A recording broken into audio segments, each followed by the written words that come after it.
Aujourd'hui, avec les jeunes, nous prenons la direction d'un petit coin que je connais depuis des années, au pied des falaises de Bonifacio. On va voir si on peut se baigner, mais déjà rien que le point de vue, ça vaut le coup. Allez, je vous amène avec nous.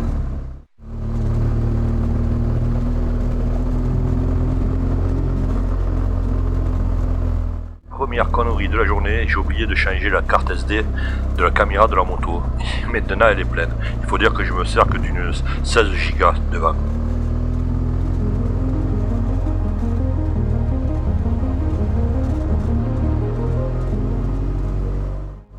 Vous avez vu ces murs en pierre calcaire? Il paraît que certains ont plus de 200 ans, ce que nous a dit le monsieur du camping.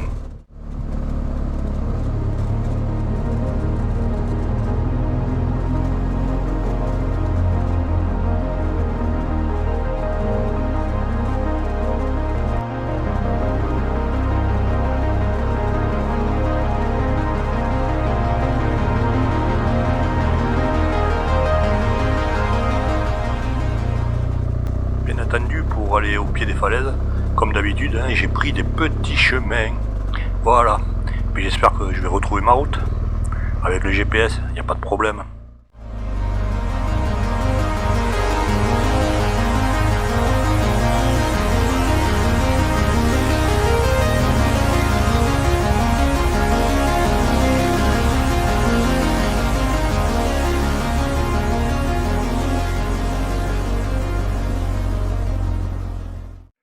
Alors aujourd'hui, on vous emmène d'un petit coin, dans la falaise de Bonifacio. Un petit coin qui, à l'époque, il n'y avait personne qui descendait, que j'ai découvert il y a une bonne trentaine d'années. C'était, on va dire, un peu plus sauvage, voilà. Là, je pense que malheureusement, maintenant, il y a du monde. Allez, on descend, vous allez voir, c'est très sympa.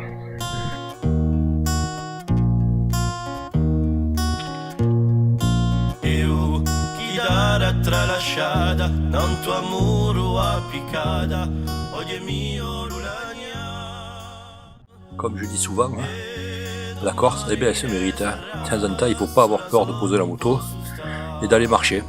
Et là, vous verrez vraiment des trucs extraordinaires.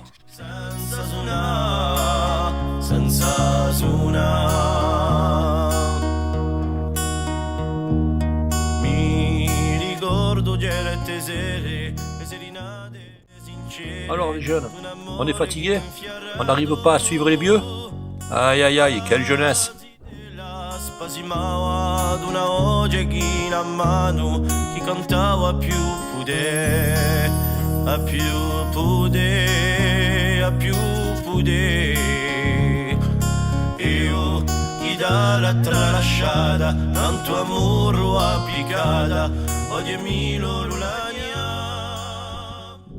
Comme je dis souvent, dans les road trips, ce n'est pas le fait de faire toujours de la moto. Il y a tellement de choses à voir.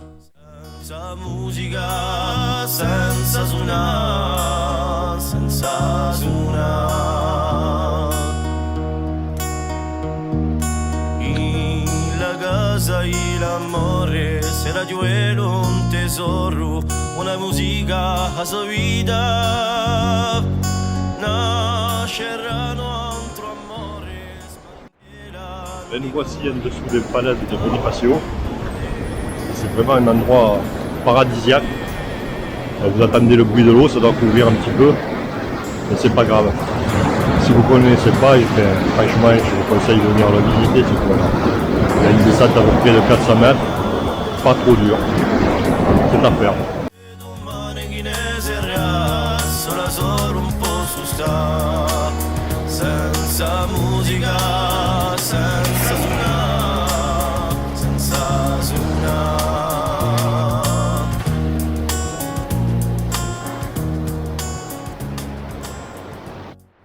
À Bonifacio, il n'y a pas beaucoup d'endroits où c'est que vous pouvez voir les falaises d'en bas. Je parle à pied, je parle pas en bateau. Et franchement, de là, on a une vue extraordinaire.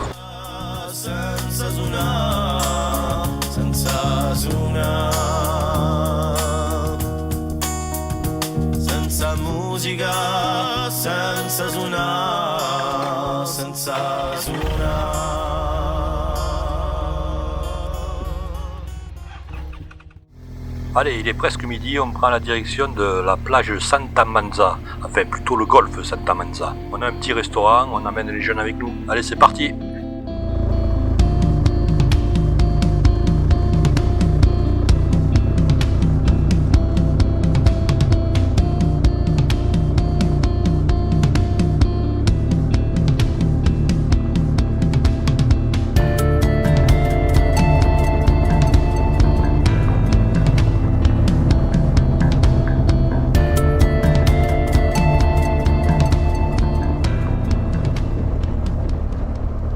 Le golfe de Santa Manza se trouve à quelques kilomètres de Bonifacio.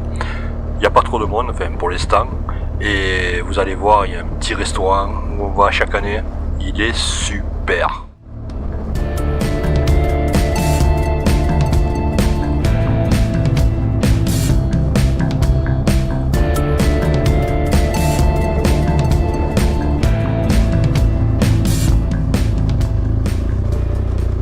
On est arrivé au golfe de Santa Manza et on va s'arrêter au bord de la route dans une petite paillote.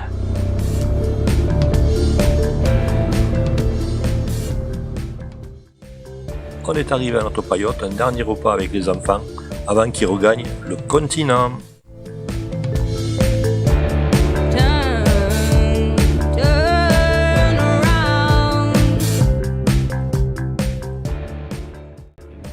Dans une paillote très très sympa. On est avec deux petits jeunes qu'on a rencontrés sur la route. On a récupéré, on faisait du stop. Allez, comment as-tu trouvé la Corse? Magnifique, belle découverte. C'est une belle découverte? Ah ouais, Ça t'a plu? ouais, carrément. Tu À reviendras? refaire. À refaire. Et mon petit Gauthier, comment as-tu trouvé la Corse? Toujours aussi belle. Toujours Voilà. aussi, on a eu un beau temps, c'était C'est vrai que toi tu la connaissais déjà. un petit peu, ouais. Il a fait une fois le tour, mais elle est toujours aussi belle, ouais.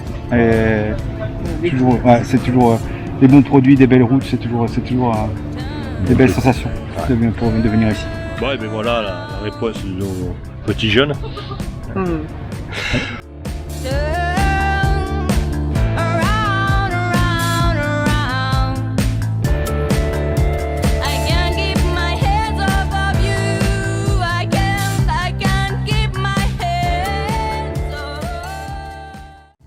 Je vais enfin vous dire le nom du restaurant. Il s'agit de la cabane du pêcheur. Franchement, vous pouvez y aller les yeux fermés. Tout est bon et le personnel est vraiment super sympathique. Un super maxi-film là, il a été. Oh ouais, super. Mais bon, c'est pas grave, tu peux toujours filmer les au revoir. Les au revoir. Je dis voilà. pas les adieux parce que attention à vous sur la route. Parce que Je t'envoie un petit message quand on un est petit dans- message quand quand on est au vous bateau. êtes, quand vous êtes sur le bateau, un petit message. Encore un grand merci à Laurie et à Gauthier pour avoir joué le jeu et avoir fait cette super surprise à Annie. Ça nous a fait énormément plaisir.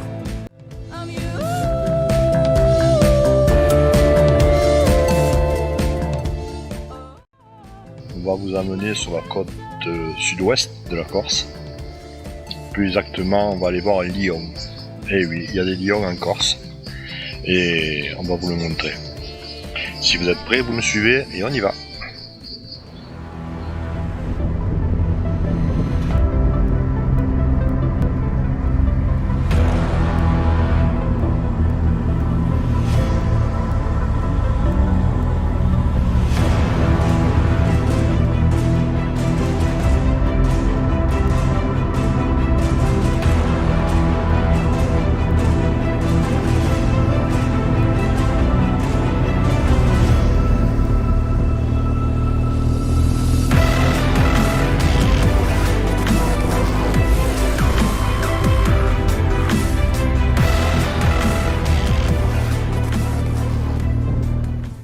Ça me fait drôle de dire que c'est l'avant-dernière journée de notre road trip, mais bon, il faut bien qu'il y ait une fin. Et puis vous allez voir, là où on va aujourd'hui, ça vaut vraiment le coup. On va faire enfin de la piste.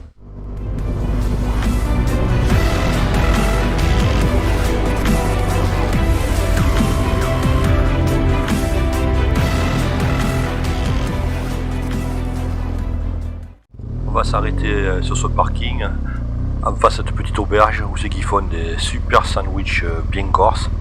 Et là, on a une vue imprenable sur le lion de Rocapina.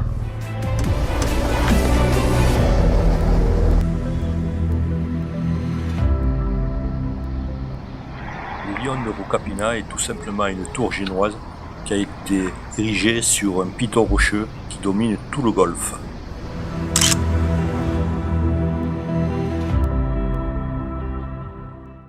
Allez, on va aller chercher le chemin qui descend jusqu'à la plage de Rocapina, qui est à peu près à 1 km de là. Alors d'habitude c'est à peu près roulable, on verra bien, il y a longtemps que je ne suis pas allé, mais apparemment il a beaucoup plu et c'est pas mal défoncé.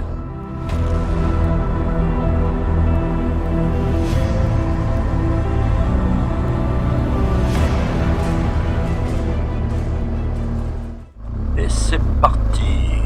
Voilà, on est sur la piste qui descend à la plage de Rocapina. Alors on va voir si elle est pas trop défoncée, mais bon, pour l'instant ça a l'air facile.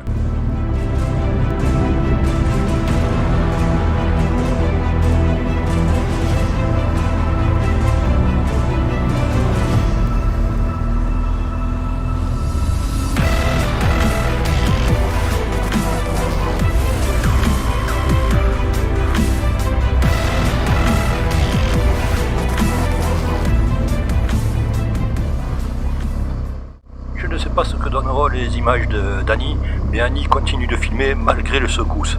Trop forte ma chérie.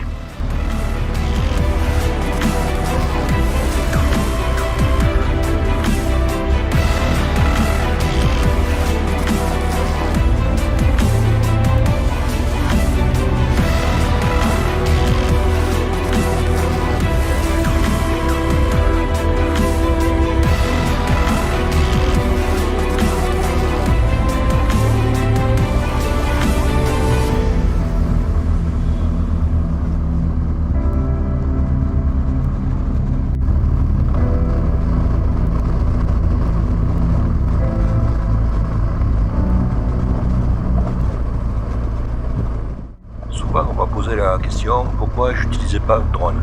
Eh bien vous savez, on passe déjà beaucoup de temps à filmer, à faire des demi-tours, à revenir, à regarder ce qu'on peut filmer, c'est pas très facile. Alors un drone en plus, non, pas pour nous. Nous, c'est d'abord les vacances.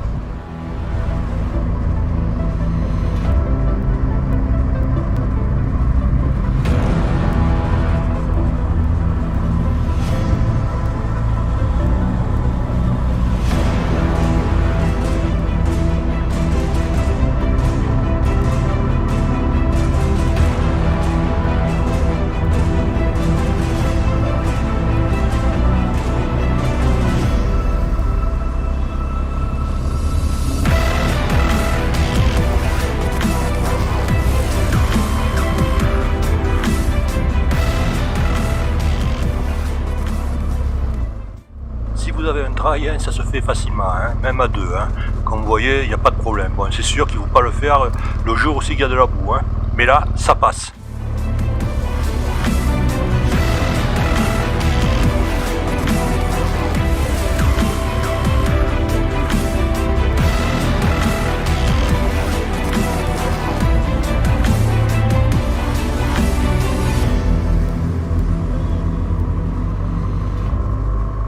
Même avec le poids, vous voyez, la GS s'en sort honorablement. C'est sûr que je ne suis pas Tom Barrère, moi. Hein. Mais bon, j'avoue que j'adore quand même le tout-terrain.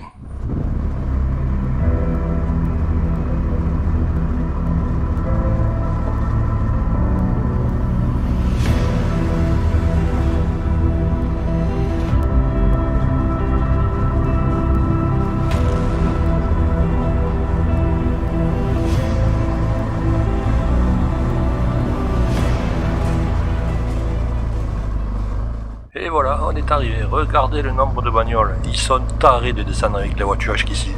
Mais ils s'en foutent, bien souvent ce sont des voitures de location. C'est pas à moi, je fais ce que je veux.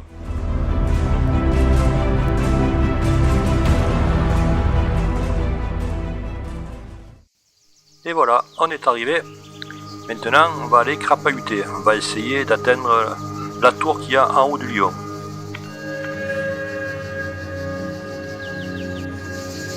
Bon, on va tenter de monter sur le lion de Rocapina.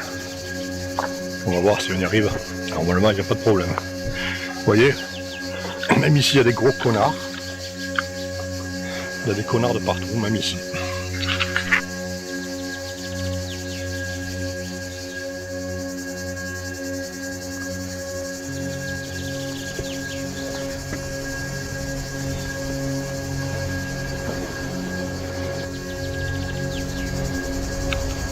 plein milieu de nulle part, une petite source.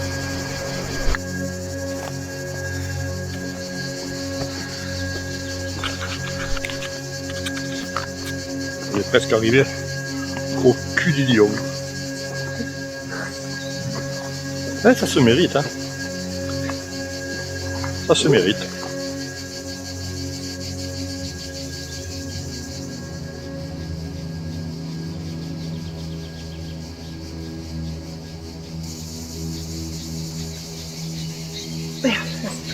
Ça se mérite. Là, ça commence vraiment à se durcir et je crois pas qu'on va aller plus loin. On va pas prendre de risques.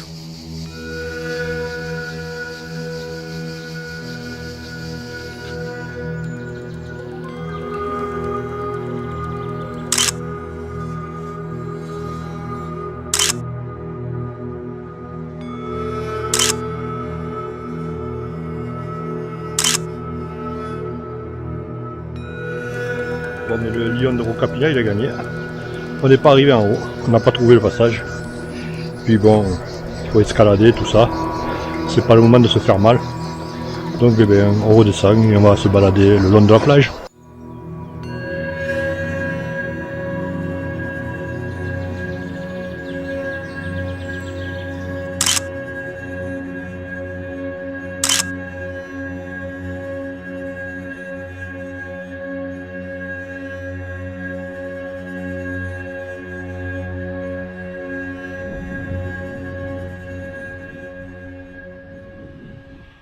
Quand même des endroits de rêve. Paradisiaque. Mais ça se mérite. Hein? Il faut monter, il faut crapahuter. Ça a l'air facile la Corse, mais si vous sortez un petit peu des sentiers balisés, vous allez voir, elle n'est pas facile. C'est un vrai plaisir. Si on veut vraiment profiter des beaux endroits, hein, parce que là où vous allez, quand c'est sauvage comme ça, comme ici, là, c'est vrai que on en prend plein les yeux.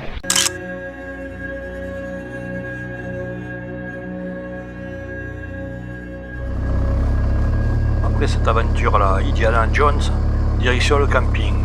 Et on se retrouve demain pour la conclusion de ce voyage et notre départ sur le continent.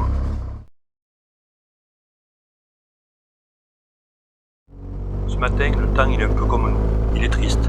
Mais voilà, notre petit voyage en Corse se termine. Nous avons pris la direction de Propriane. Nous prenons le bateau ce soir. Mais avant, on va s'arrêter à Tizzano et on fera une petite conclusion de notre voyage.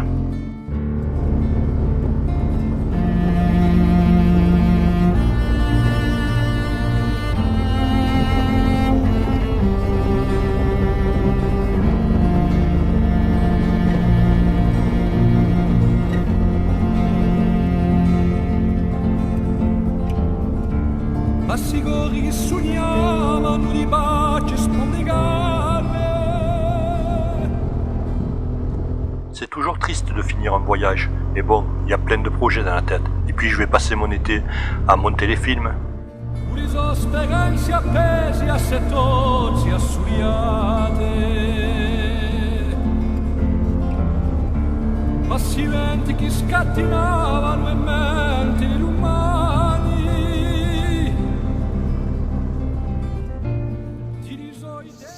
Dernier arrêt dans ce village qui est magnifique et que je connais bien pour y avoir séjourné plusieurs fois.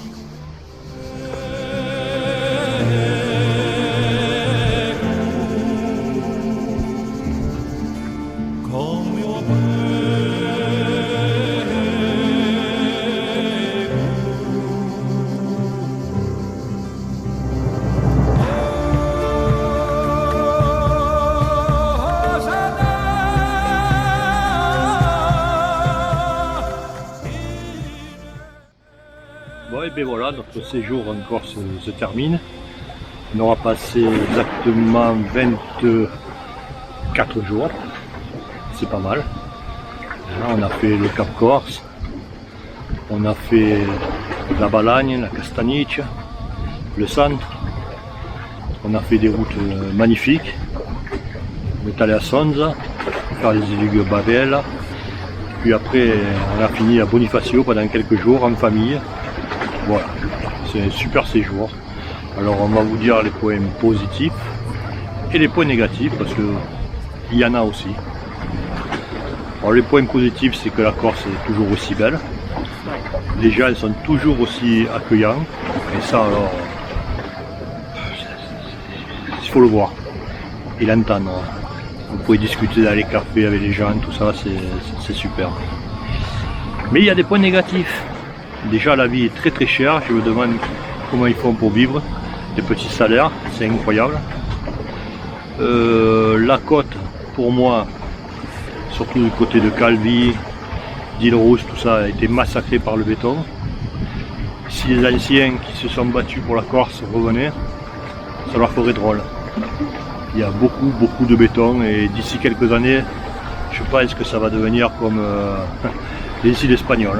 Vous voyez ce que je veux dire? Dommage. Par contre l'intérieur, la Balagne, la Castagnic, tout ça, n'a pas bougé. Là c'est la vraie Corse. Et ce qui est bizarre, c'est que le monde n'y est pas. Le monde est toujours sur la côte et jamais à l'intérieur. C'est très dommage. Ou peut-être c'est un bien. Voilà. On va se quitter en espérant vous voir sur d'autres balades. Hein, on continue nous l'aventure. On prend le bateau ce soir. Et les bonnes choses ont une fin. Et nous voilà sur le retour. Toujours un peu émouvant de quitter un endroit qu'on aime. Mais c'est comme ça. Toutes les bonnes choses ont une fin.